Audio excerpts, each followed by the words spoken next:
thing number one, we're talking Goldman Sachs and their economic sweet spot as a misconception.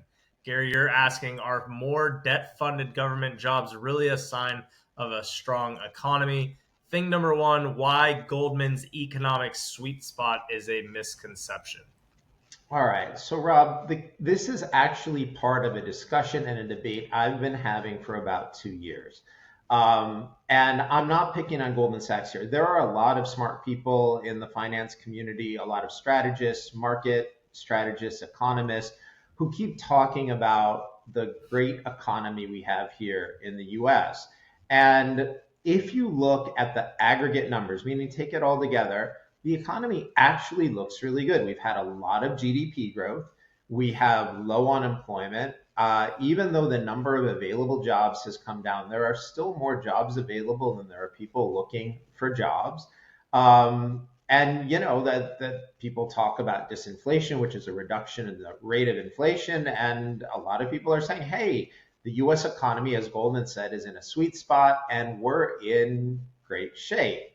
And all of that is true. And in my opinion, and this is something I've been saying for 2 years, hugely misleading.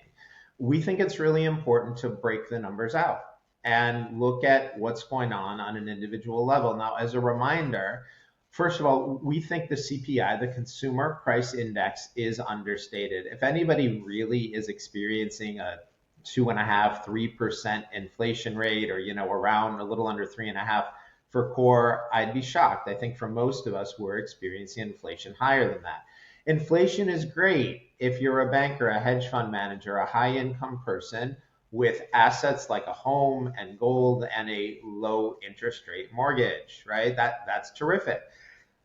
The issue is most people aren't in that position and inflation is crushing them. And we're seeing all kinds of stress from the consumer. Consumers taking on more debt, interest rates are up for them. People are struggling. More people are defaulting on their auto loans, their credit card bills. We also think the employment numbers are very misleading. I've talked before about us being in a Potemkin economy, meaning it looks good, but there's nothing behind it. All of the job growth we've had, first of all, there's been no growth in full-time employment. There's been no growth in full-time employment for native-born workers. More people are working part-time jobs to make ends meet, and Goldman Sachs is saying we're in a sweet spot. No, if more people have to be taking on second jobs, that's not the sweet spot. That means a lot of people are struggling. In addition to that, the job growth has been in government jobs and jobs in healthcare. And I'm not saying healthcare isn't important, but it's largely funded by the government. Finally, GDP growth. 100% of GDP growth has come from increased government spending on consumption. That is the government equivalent of all of us going out, having parties based on credit card debt, and then saying, look how well we're living. Yeah, but the bill's going to come due. So I think what Goldman Sachs is saying is technically true, but highly misleading. Gary, I think that's really the story here, right? Is the lack of context that we're seeing in these statistics.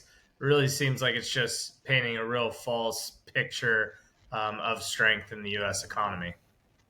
Yeah, Rob, that is definitely the truth. And one of the things that really bothers me out of Washington is they constantly talk about investing. Now, investing used to mean, in terms of government spending, that we were building things that would allow us to grow our GDP, our gross domestic product, for a long time.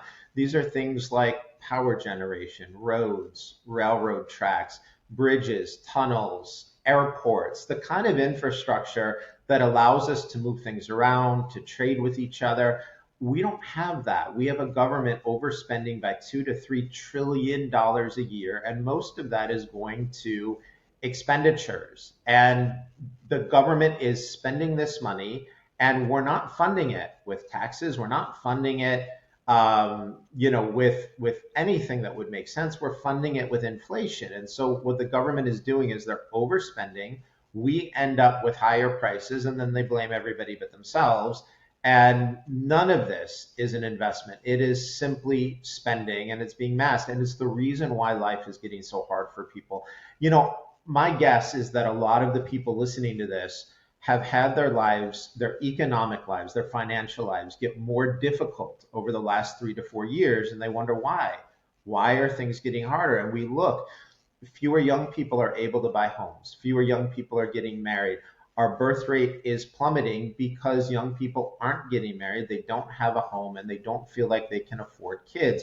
They're spending a lot of money on pets, but a pet is generally much less expensive than a baby. All of these are signs that people don't feel economically secure. So having an economy where a small number of people are doing really well and averaging that with a large number of people struggling who can't afford homes and kids and don't feel secure, and saying, look, overall, we're doing great, I think it's hugely misleading. The government needs to spend less. Again, we've talked about this a lot, Rob, but I really hope DOGE, the new Department of Government Efficiency, is able to cut some of this wasteful spending. And I hope we see more people continuing to go back to work instead of staying on government assistance. It ends up being better for everybody, including the people doing that. Most people are happy when they're working and producing for themselves.